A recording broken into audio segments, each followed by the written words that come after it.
Una vez más, un saludo a todos los que seguís esta serie sobre los manuscritos de la Biblia. En los episodios anteriores nos hemos ocupado de los manuscritos griegos del Nuevo Testamento.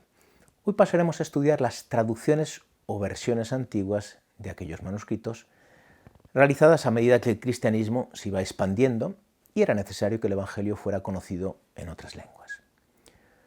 Cuando repasamos las versiones antiguas del Antiguo Testamento, tuvimos ocasión de hablar de la expansión del cristianismo en una zona donde dominaba un dialecto arameo llamado siríaco.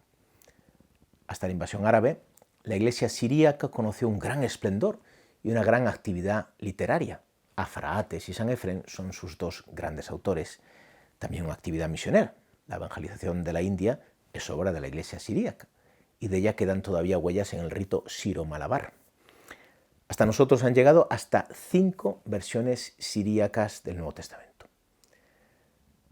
La primera versión siríaca, llamada Diatesarón, es una armonía de los 4 evangelios, escrita por Taciano en torno al 170 después de Cristo. Dado que los evangelios cuentan la única historia de Jesús, en todas las épocas, incluida la nuestra, ha surgido el deseo de contar con un solo relato continuo que resuma o englobe los 4 testimonios evangélicos. Taciano, de origen sirio, llegó a Roma hacia el año 150 y allí se convirtió al cristianismo, llegando a ser discípulo de Justino. Hacia el 170, Taciano completa el Diatesarón, que conoció un gran éxito y una gran difusión. De hecho, en la iglesia siríaca se consagra durante los primeros siglos como la versión de los evangelios, hasta el punto de que un autor como Sanefrén le dedica un comentario. En la primera parte del siglo V, el obispo sirio Teodoreto proscribe el uso del Diatesarón y ordena quemar todas las copias conocidas, unas 200. La fama de hereje de Taciano, así como el deseo de volver a la ortodoxia de los 4 evangelios, estaban en el origen de su acción. Una cuestión discutida es la lengua original del Diatesarón, siríaco o griego. De hecho, no nos ha llegado ninguna copia en siríaco, algo lógico una vez que se declaró el libro proscrito. El comentario al Diatesarón de Sanefrén es la fuente más importante para reconstruir el texto siríaco. Si la lengua original fue el siríaco, tuvo que ser traducido muy pronto al griego, dado que poseemos un pequeño fragmento del Diatesarón griego que debe ser datado antes del 256, fecha en la que se destruyó Dura Europos, la fortaleza romana en la que fue encontrado. La segunda versión siríaca es la Vetus Sira. Se trata de la primera traducción al siríaco de los 4 evangelios separados que debió realizarse a finales del siglo II o principios del siglo III. Hasta nosotros ha llegado gracias al testimonio de 2 manuscritos encontrados en la segunda mitad del siglo XIX. El siro-curetoniano, copiado en el siglo V, descubierto por Cureton, y el siro-sinaítico, copiado en el siglo IV, un palimpsesto descubierto por Agnes Smith Lewis en el monasterio de Santa Catalina del Monte Sinaí. El curetoniano, por regla general, representa un paso posterior respecto al sinaítico en la transmisión de la Vetus Sira, incorporando lecturas claramente secundarias. El hecho de que no hayamos conservado más que 2 manuscritos de los 4 evangelios en esta versión de la Vetus Sira y de que haya desaparecido el resto del Nuevo Testamento se debe explicar por el dominio que ejerció la nueva versión llamada Peshita a partir del siglo V. Hablemos, por lo tanto, de esta tercera versión siríaca, la Peshita. A principios del siglo V se llevó a cabo esta nueva traducción siríaca desde el griego de todo el Nuevo Testamento. En correspondencia con la extensión del canon de la iglesia siríaca, no se tradujeron la segunda carta de Pedro, la segunda y tercera carta de Juan, Judas y Apocalipsis. Con mucha probabilidad, esta nueva versión se llevó a cabo para poner un poco de orden en medio de una tradición textual siríaca muy variada, que incluía diferentes estratos de la Vetus Sira y la muy extendida armonía de los evangelios, es decir, el Diatesarón. Esta traducción siríaca fue llamada con el tiempo Peshita, que significa la extendida, la simple o vulgata.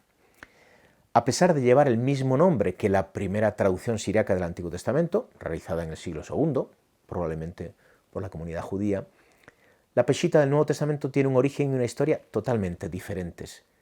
Siendo ambas traducciones las que se impusieron en el Antiguo y en el Nuevo Testamento, respectivamente, es normal que con el tiempo se unieran en un único volumen con el nombre de Peshitta. La cuarta versión siríaca es la versión heraclense.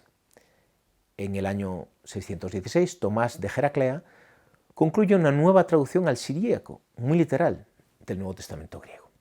Su trabajo se engloba dentro de un proyecto más grande encaminado a acercar las traducciones siríacas al griego y que en el Antiguo Testamento es llevado a cabo por el obispo Pablo de Tella, versión siro-exaplar, de la que ya hablamos. Esta versión del Nuevo Testamento es uno de los ejemplos más claros de calco o servilismo al texto griego de partida, hasta el punto de que se puede reconstruir fácilmente el texto griego que está en su base. La quinta y última versión es la llamada siro-palestina. Se trata de una versión que está al margen de las anteriores y nos ha llegado testimoniada en 3 copias de los siglos XI-XII de un leccionario de los Evangelios y de otros fragmentos de Hechos y de las cartas paulinas. Se trata de una versión en la lengua que hablaban los cristianos de Palestina, el arameo. Recordemos que el siríaco es un dialecto arameo. Se asocia a las versiones siríacas sobre todo por la escritura utilizada, el estrangelo, la misma que domina la tradición manuscrita siríaca, aunque la lengua sea diferente, más próxima al arameo judío del Talmud. Pasemos a las versiones latinas del Nuevo Testamento. Al igual que sucede con el Antiguo Testamento, también en el Nuevo las versiones latinas conocen un antes y un después de San Jerónimo. Antes de la traducción o revisión de Jerónimo, la Vulgata, el occidente de lengua latina usaba la versión latina del Nuevo Testamento conocida como Vetus Latina. Los orígenes de la primera traducción latina del Nuevo Testamento son más bien oscuros. Hay autores que sugieren que primero se hizo una traducción de los 4 evangelios en el norte de África a finales del siglo II. Más tarde se harían otras traducciones en diferentes partes del occidente europeo. Como se ve, el primer punto que no está claro es si hubo una traducción o si más bien debemos hablar en plural de vetera latina. La enorme diversidad textual que está en el origen de la nueva traducción de San Jerónimo permite apoyar esta última tesis. Lo que está claro es que ya en el siglo III circulaban por el norte de África y por Europa manuscritos de la Vetus muy diferentes entre sí, hasta el punto de hablar de versiones diferentes. Pasemos a hablar de la Vulgata. En torno al año 382, el Papa San Dámaso encarga a su secretario San Jerónimo la revisión de la Biblia latina, cuya tradición manuscrita había llegado a un grado de disparidad interna preocupante, hasta el punto de que parecía haber tantas versiones como manuscritos. El mismo Jerónimo nos informa de la primera revisión que hizo de los 4 evangelios y de los criterios que adoptó para la misma. Confrontó el texto latino, probablemente el que circulaba en Europa, con manuscritos griegos antiguos, procurando conservar las lecturas latinas cuando eran correctas. Debemos suponer que posteriormente hizo el mismo trabajo con el resto del Nuevo Testamento, aunque hay autores que dudan de que fuera el mismo Jerónimo el traductor de los 2 libros. El paso del tiempo y el trabajo no siempre cuidadoso de los copistas hizo que la versión Vulgata sufriera, como su antecesora, sin llegar a su nivel, una gran corrupción textual. Los manuscritos de la Vetus, todavía en circulación, debieron además provocar el nacimiento de un tipo de texto mezclado. Se entienden así los esfuerzos que se suceden a lo largo de la Edad Media para realizar una revisión de la Vulgata encaminada a recuperar su pureza, intentos que en muchas ocasiones crearon mayor confusión textual. Los más de 8.000 manuscritos de la Vulgata que han llegado hasta nosotros son un testimonio claro de la mezcla de lecturas procedentes de diferentes traducciones y revisiones. Los manuscritos son reconocidos por letras mayúsculas del alfabeto latino. Más adelante, 2 concilios ecuménicos, Trento y Vaticano II, promoverían sendas revisiones de la Vulgata, conocidas como Sixto Clementina y Neovulgata, con objetivos y criterios muy diferentes. Pasemos a hablar de otras versiones antiguas.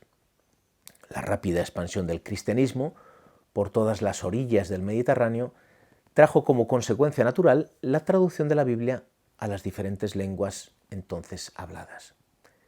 Aunque el griego era la lengua franca del Imperio Romano en los primeros siglos de nuestra era, las lenguas locales seguían siendo habladas por la población, especialmente la más humilde. Con el tiempo, además, el griego se fue perdiendo en muchas zonas y la necesidad de una traducción a la lengua vernácula se hizo más perentoria. Aquí nos limitamos a enumerar otras versiones antiguas importantes que nacen al hilo de la predicación cristiana. En primer lugar, la versión copta. Debió realizarse a principios del siglo III. El copto era la lengua popular hablada en Egipto. Conservamos manuscritos del Nuevo Testamento en varios dialectos coptos, especialmente en los dos más importantes, saídico y boaírico. La segunda es la versión armenia. La primera evangelización de Armenia procedió del mundo de lengua siríaca y, de hecho, muchos autores piensan que la traducción armenia del Nuevo Testamento, realizada en el siglo V, se hizo desde una versión siríaca, probablemente desde la Vetus Sira. La tercera es la versión etiópica. El cristianismo no parece penetrar en Etiopía hasta el siglo IV, por lo que los especialistas sitúan la traducción del Nuevo Testamento al etíope entre ese siglo y los siglos VI, VII. Otra materia de discusión es la lengua de la que se traduce, griego o siríaco. Para complicar la cosa, la tradición manuscrita etiópica parece haber sufrido el influjo de las versiones copta y árabe. En cuarto lugar, la versión georgiana. La evangelización de Georgia llegó desde Armenia en el siglo IV. Precisamente por ello parece que la primera traducción del Nuevo Testamento, o al menos parte del Nuevo Testamento, se hizo desde la versión armenia, lo que explica las coincidencias con el texto siríaco del que parte la Armenia. La quinta versión es la versión gótica.